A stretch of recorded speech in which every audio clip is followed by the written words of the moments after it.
Hi, and welcome back to this Quickstart series on Waveform version 9. In this video, I'm going to talk about the transport functions and how to control the cursor. There's a few options that can help you control how the playback cursor works. I just call it the cursor, but it appears as a white line. And when you hit play or spacebar, you'll start playing back from that position.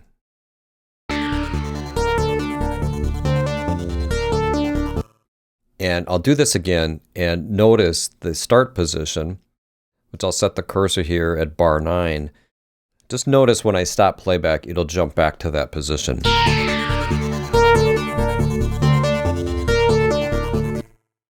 Now that's an option. In the earlier videos that I recorded, it wasn't doing that. It was just pausing at the moment that I hit the space bar. So this is an option. I think by default, it does this where it returns to the start position. So in the menu, under Options, take a look right here, and we have Return Cursor to Start Position when play stops.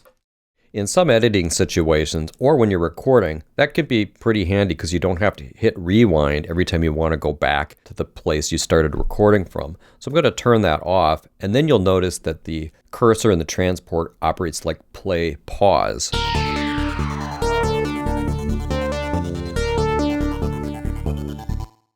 So it just pauses right where I hit the space bar.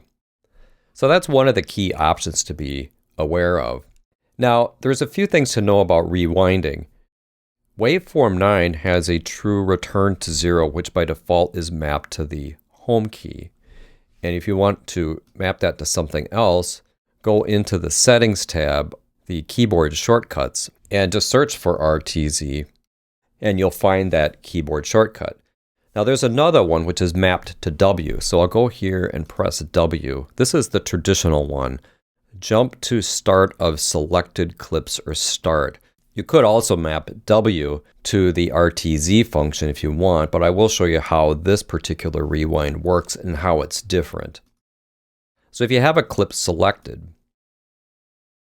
like this, and you go out here and hit W, rewind will go to the beginning of the selected clip on the first hit, and then the second time it will go to the beginning of the song like this. So there it stops there, and then it stops here. If nothing is selected, then it works just like RTZ. So I'm going to hit Escape to deselect everything in the project. If I hit W, then it goes back to the beginning. Now if you want W to always essentially do rewind to the beginning, just go to the Settings tab in this area, and we're going to remove it from here. So just right-click and remove this key mapping. And then search for the RTZ function. And just add it as well. You can have more than one thing attached to it. So I just click plus, hit W, and now I've got the home and the W assigned to RTZ. So if I have things selected and I want to use the W key for rewind, you'll see that it goes right to the beginning of the song. Now you can also jump to the in and the out markers. The in and out markers are used for all kinds of things in Waveform, and you can also use them for navigation.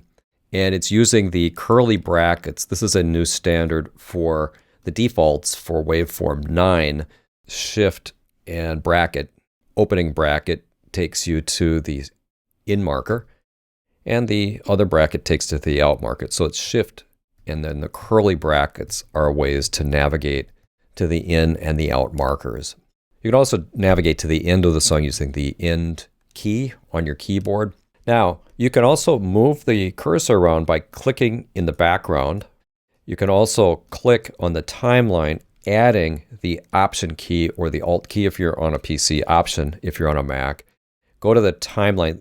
Normally the timeline will scroll. Let me show you how this works. It pans if you grab with this grabber hand, but if you want to position the cursor, hold on Option and click.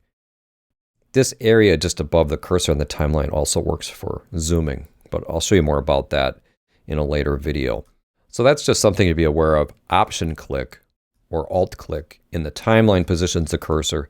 Clicking in the background positions the cursor. Also clicking within the body of a clip will position the cursor. Now be aware if you double click here, you'll get a preview. So that's an audio preview of clips. So if you double click, but a single click will position the cursor. If you get that audio preview going and you're not clear how to stop it, just click somewhere else outside the clip. Like that. Now there is another mode for the cursor that you can choose under options that works slightly differently. Go to drag behavior, timeline drag options, and we have drag to change view, which is the standard way. You can also do drag to position transport.